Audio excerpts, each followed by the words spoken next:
João capítulo 5, versículo 1, declara: depois disso havia ali uma festa entre os judeus e Jesus subiu a Jerusalém. Ora, em Jerusalém há, próximo à porta das ovelhas, um tanque chamado em hebreu Betesda, o qual tem 5 alpendres, e nestes jazia grande multidão de enfermos, cegos, mancos, ressecados, esperando o movimento da água, porquanto um anjo descia em certo tempo ao tanque e agitava a água. E o primeiro que ali descia, depois do movimento da água, sarava de qualquer enfermidade que tivesse. E estava ali um homem que havia 38 anos, se achava enfermo. E Jesus, vendo este deitado e sabendo que estava nesse estado havia muito tempo, disse-lhe: queres ficar são? O enfermo respondeu-lhe: Senhor, não tenho homem algum que quando a água é agitada me ponha no tanque, mas enquanto eu vou, desce outro antes de mim. Jesus disse-lhe: levanta-te, toma o teu leito e anda. Logo, aquele homem ficou são, tomou o seu leito e andava. Amém, querido? Até aí, quero compartilhar rapidamente ao seu coração e deixar plantado aí na sua vida uma palavra, alguns princípios sobre essa história tão incrível, em que esse homem que há 38 anos enfrentava esta batalha e tinha em si essa limitação, essa enfermidade, teve uma experiência tão intensa, simples, mas intensa com Cristo, que foi capaz de reverter completamente aquela situação. Eu quero declarar sobre a sua vida essa manhã que não existem impossíveis diante de Deus nesse lugar.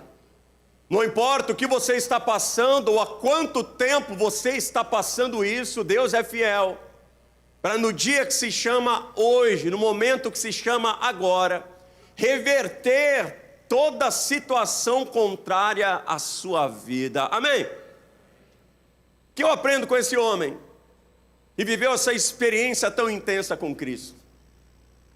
Primeira coisa que eu aprendo é que ele tinha em si um ingrediente essencial, quase que obrigatório, para que alguém viva uma experiência tão profunda e tão intensa com Cristo. Eu aprendo com esse homem que ele era muito, muito, muito corajoso.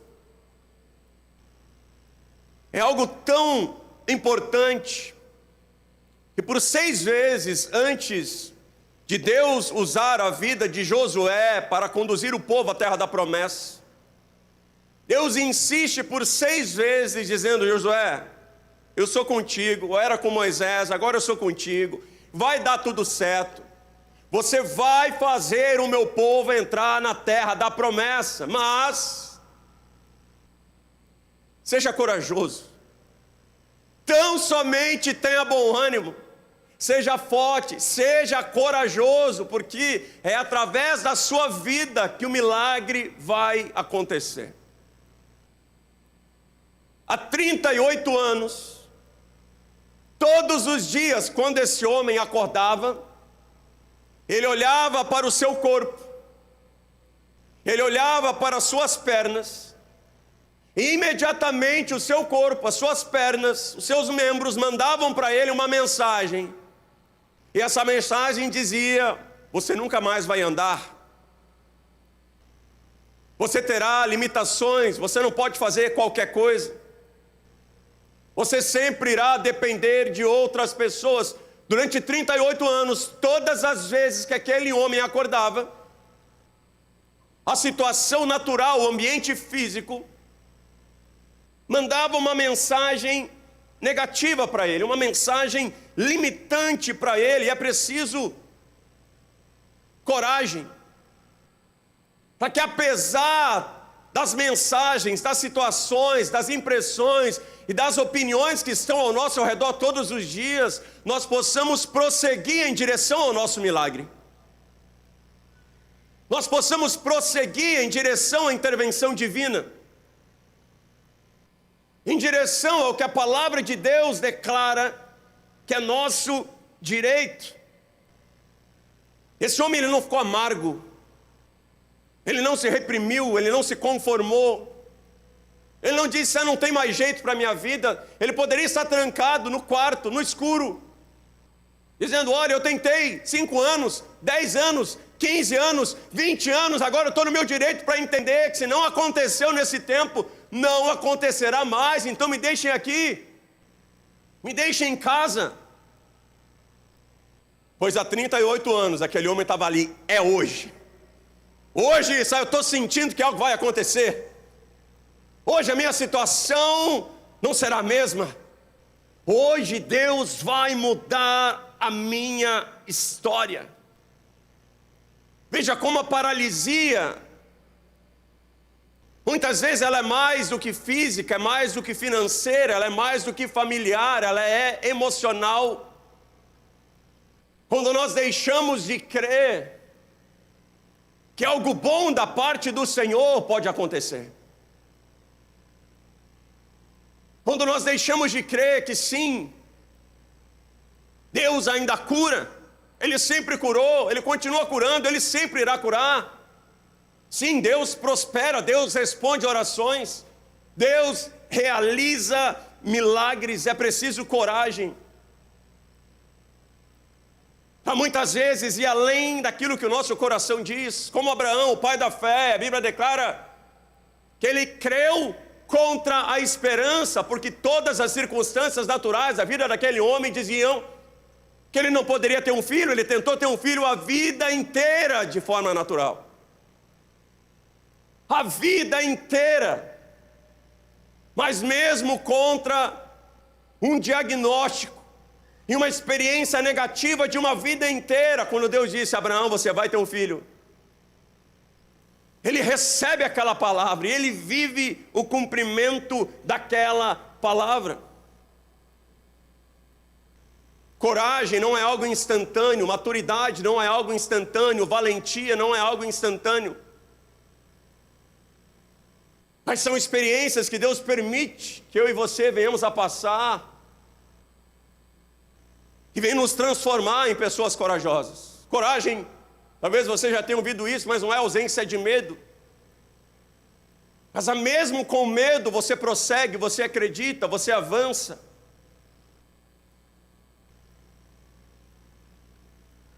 Vamos dar um exemplo de Noé.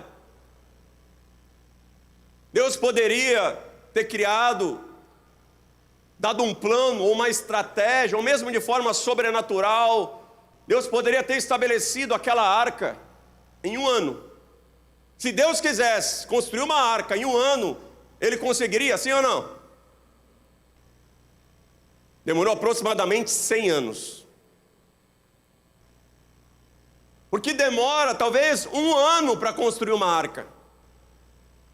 Mas demorou 100 anos para construir um Noé com coragem suficiente para enfrentar aquele dilúvio e reconstruir a humanidade. A cura daquele homem poderia ter sido na primeira vez que ele saiu de casa em busca de um milagre. O milagre poderia ter demorado ali 38 segundos. Mas a maturidade, a coragem, a determinação que estava no coração daquele paralítico demorou 38 anos para ser construído. Davi foi ungido rei, mas ele ainda era um pequeno pastor que cuidava de algumas ovelhas. E quando ele é ungido rei, ele não sai dali para se assentar no trono, ele demora 18 anos para se assentar no trono. Porque ele recebe a unção, ele recebe a palavra, ele recebe a promessa, mas a coragem para se assentar no trono demora 18 anos. José tinha um sonho, que ele estaria em uma posição de governo. A unção, a promessa de governo estava sobre José. Mas ele demora 22 anos para se assentar na posição de governante. O que eu quero dizer com isso? Que Deus não é um especialista em coisas, Deus é um especialista em pessoas. E os tempos difíceis que nós enfrentamos na nossa vida servem para forjar o nosso coração, servem para nos dar a valentia, para nos dar a coragem, para nos dar a determinação. Coloque a mão no seu coração. Antes de avançar, eu quero orar por isso. Eu não sei os tempos difíceis que você está passando, mas eu quero declarar que Deus não está atrasado, Deus não se esqueceu de você. Eu quero dizer que você está na hora certa e no tempo certo, e ainda que a parte natural da sua vida, que precisa se mover, talvez com urgência, parece que está parado. Deus está trabalhando no seu coração, Deus está trabalhando no seu caráter, Deus está trabalhando na sua persistência.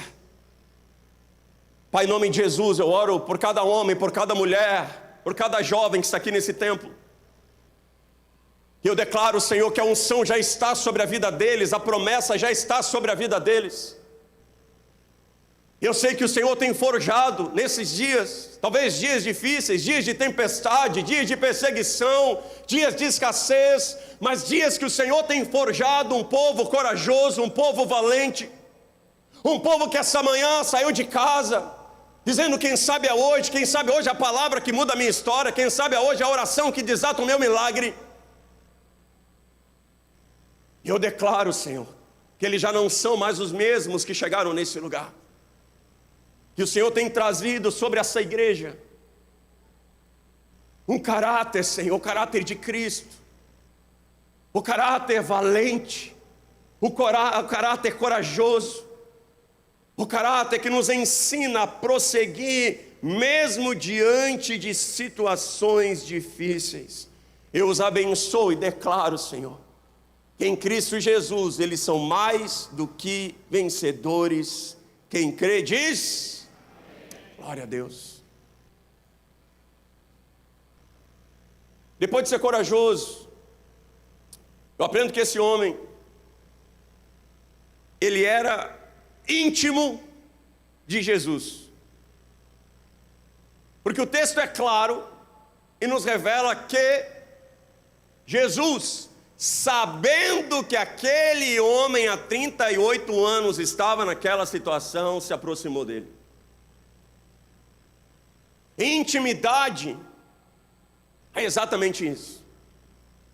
Intimidade com Deus não é apenas o fato de que eu e você venhamos a nos tornar um profundo conhecedor da palavra de Deus, da igreja de Jesus.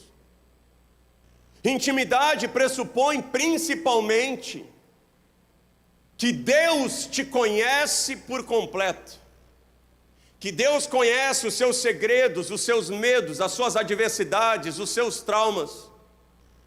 Afinal de contas, o critério que um dia nos fará adentrar o reino e a glória de Jesus, ou não adentrar o reino e a glória de Jesus, é o próprio Jesus dizendo: eu te conheço, vinde, adentrai, tomai posse do reino que meu Pai preparou para você. Então não é apenas o fato de nós conhecermos a Deus, mas é o fato principalmente de que Deus nos conhece, precisamos confiar nisso, que acelera muitos processos. Deus conhece a nossa história. Poderia hoje, lá em Washington, ou lá na Casa Branca,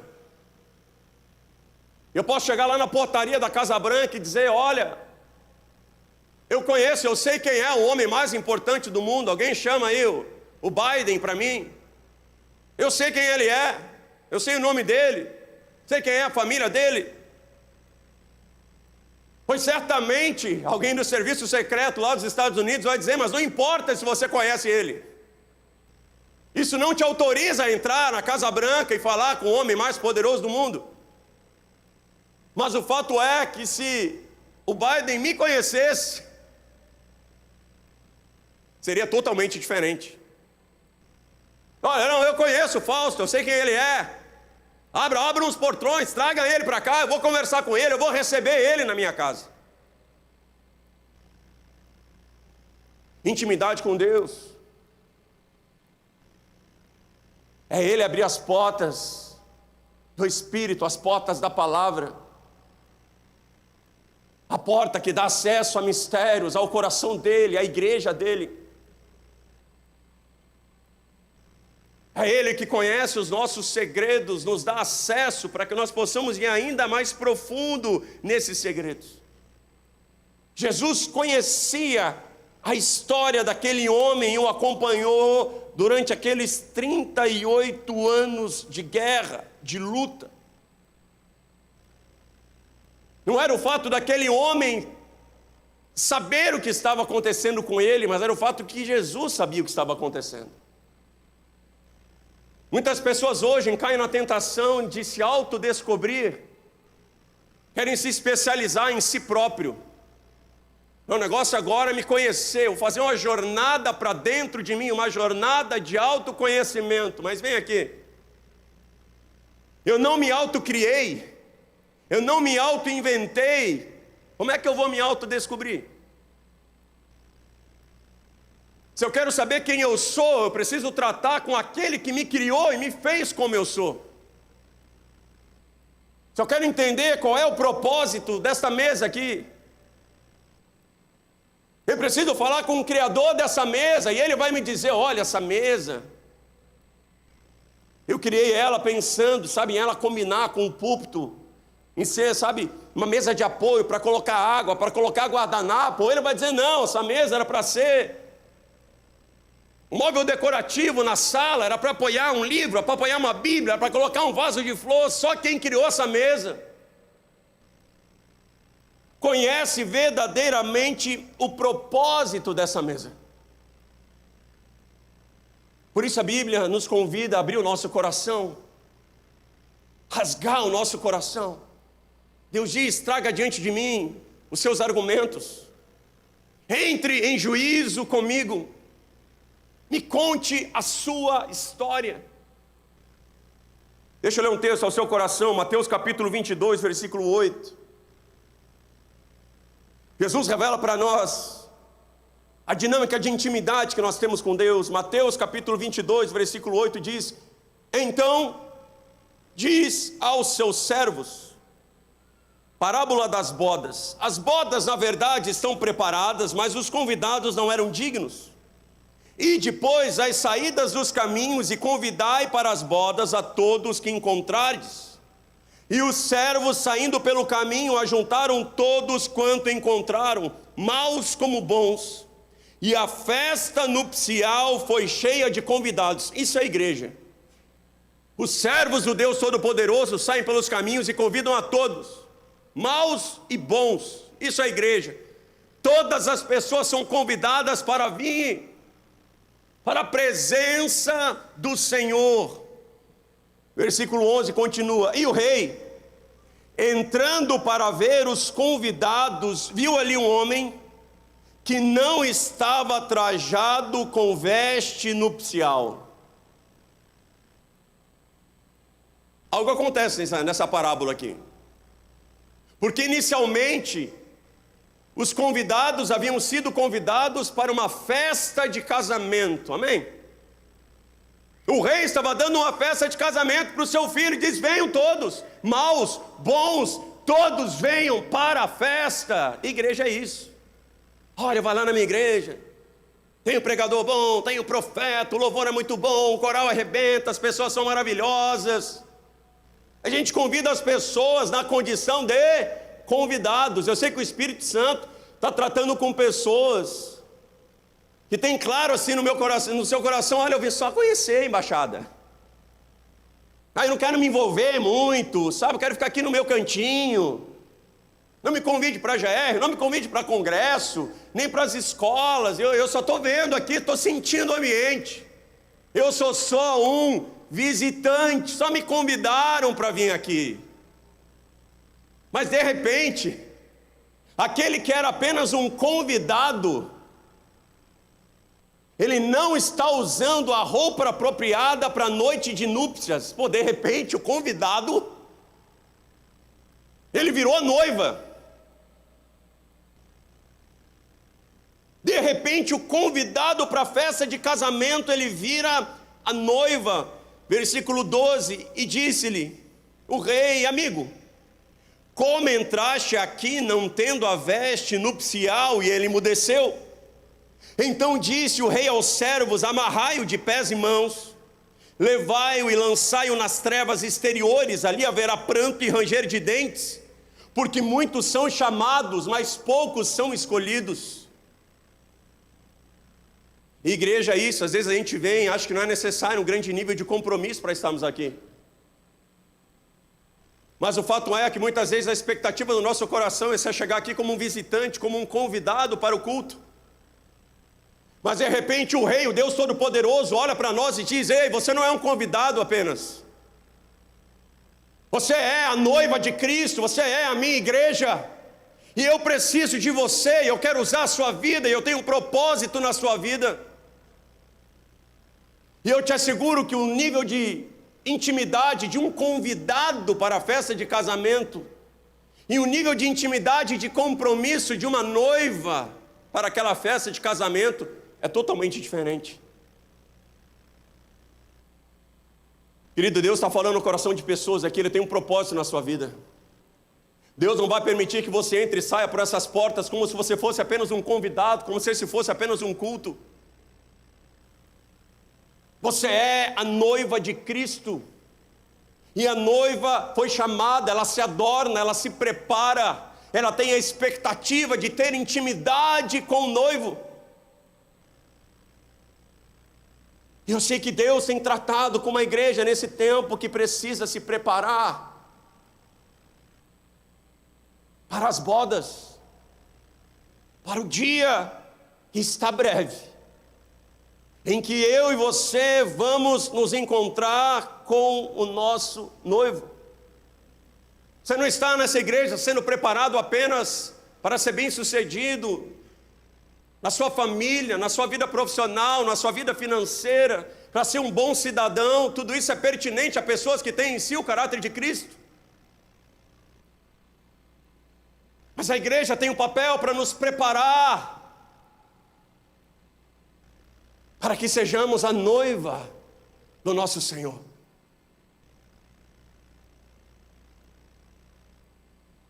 Jesus conhecia a história daquele homem, profundamente a história daquele homem.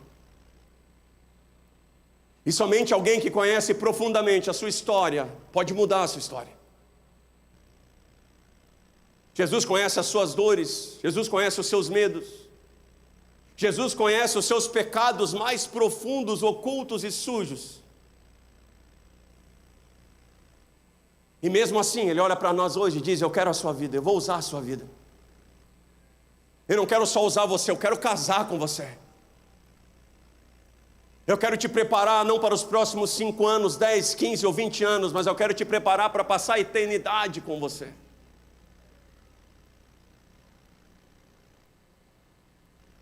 E o terceiro ponto, que acelera e aprofunda as nossas experiências com Cristo: aquele homem, ele era submisso a Cristo. Ou pelo menos ele se torna submisso a Cristo, porque inicialmente ele estava querendo um milagre através de um anjo que descia e balançava as águas. Quer dizer, algo que não iria exigir dele nem um nível de compromisso, nem um nível de obediência. Ele simplesmente sabia que de tempo em tempo um anjo balançava as águas, e aquele que tocava na água em primeiro lugar recebia a cura e estava liberado para ir para casa. E quando Jesus olha para aquele homem e diz: você quer um milagre? Era óbvio que ele queria um milagre, mas a pergunta de Jesus é: você quer o seu milagre através de quem? E isso sim é determinante para aqueles que creem em Cristo. Não se trata se você quer um milagre, todos nós queremos um milagre. Alguém quer um milagre aqui essa manhã? Mas se eu perguntar para você, através de quem esse milagre vai acontecer? Aí as respostas são diversas. Eu quero, sabe, através de um ato profético. Eu quero plantar, eu quero colher, eu quero através de um líder, eu quero através de um pastor, eu quero que Deus fale comigo através de um profeta desconhecido, quero que Deus fale comigo no monte. E Jesus olha para aquele homem como olha para nós e diz: através de quem você deseja receber o seu milagre? Porque imediatamente após Jesus falar para aquele homem: você está curado, ele já dá uma ordem. Isso é submissão. Você está curado, agora levanta e começa a carregar a sua cama agora. Por quê? Porque eu estou mandando.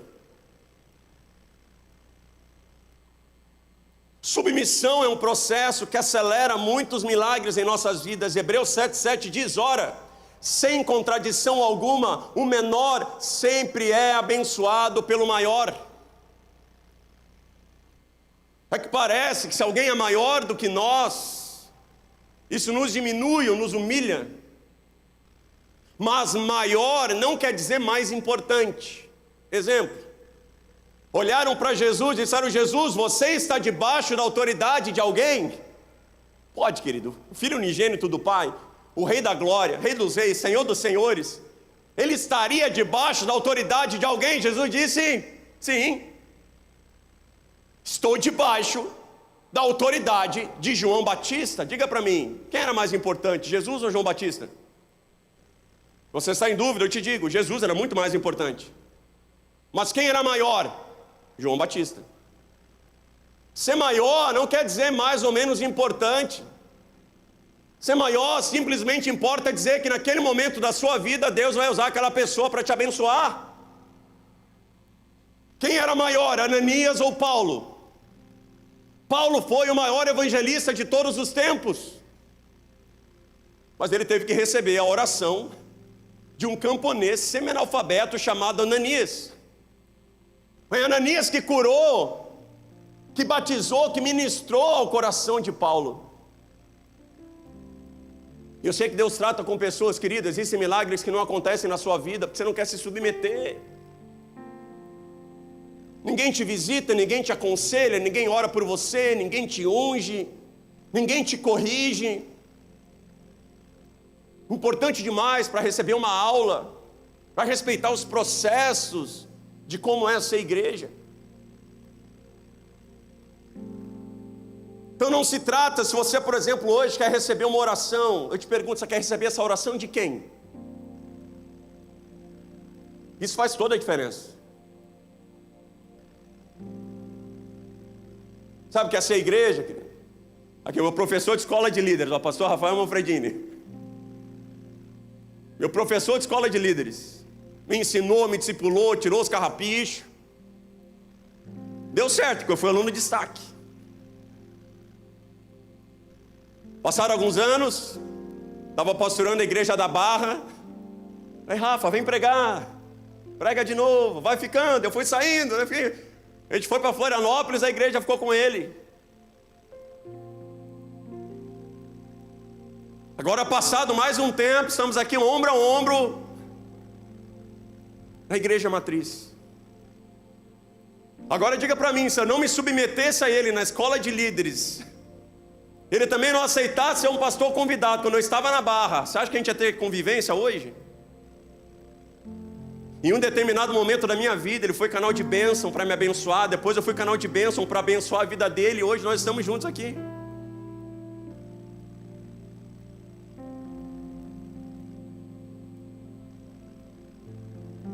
Quando você vem para a igreja, não é assim, eu quero uma oração. Você precisa vir para um lugar como esse, olhar para alguém e dizer, eu quero a sua oração.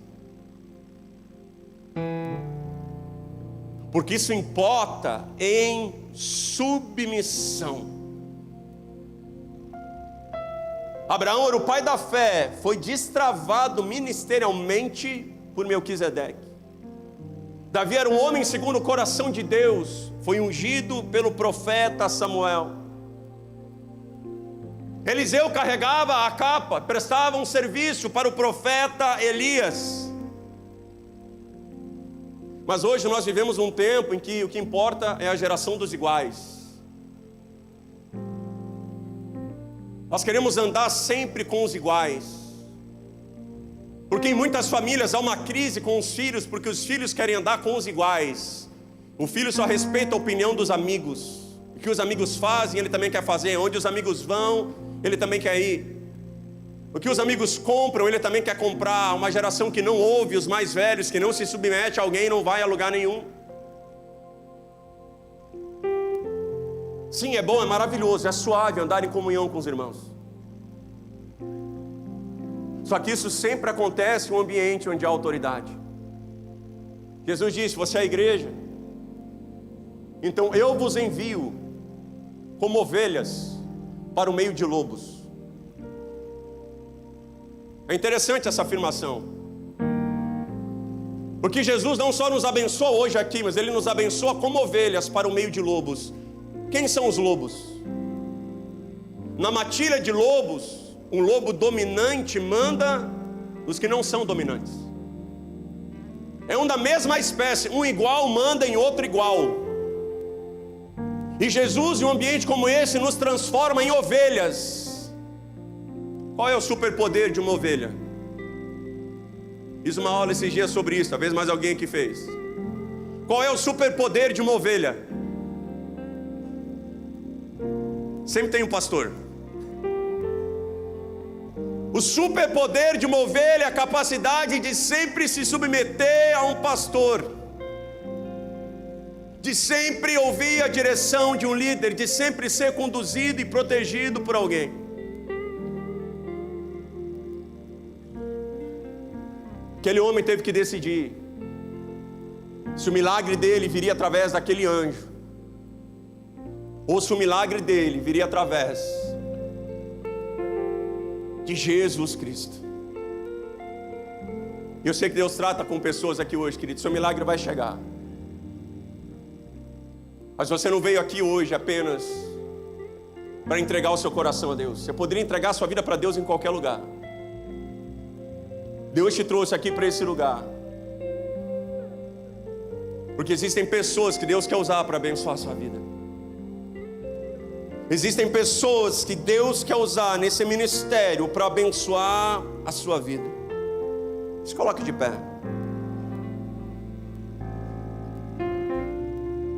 Eu encerro com esse texto. Mateus capítulo 23, versículo 37 diz: Jerusalém, Jerusalém, que matas os profetas e apedrejas os que te são enviados.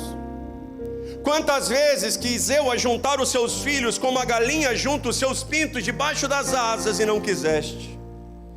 Eis que a vossa casa vos é deixada deserta. Porque eu vos digo que desde agora me não vereis mais, até que digas: bendito o que vem em nome do Senhor. Jesus condena uma geração que mata e apedreja os seus profetas. Ele diz: a sua vida sempre será deserta. Você está no meio de uma multidão de pessoas e continua se sentindo sozinho, continua se sentindo esquecido, ignorado. E Cristo diz o quê? Você nunca me verá, você nunca sentirá minha presença, você nunca será ministrado por mim, até que você diga: bendito é aquele que vem no nome do Senhor. Bendito é o meu líder de IGR que vem em nome do Senhor. Bendito é o meu professor da escola de princípios que vem em nome do Senhor me ensinar. Benditos são os pastores do meu ministério que vem em nome do Senhor fazer uma visita na minha casa. Bendito é o pastor da minha igreja que em nome do Senhor veio me ensinar algo nesse domingo. Até que você reconhece que Deus age através de pessoas, você continua se sentindo sozinho. Deus tem um superpoder para você, querido. É ter alguém sobre a sua vida.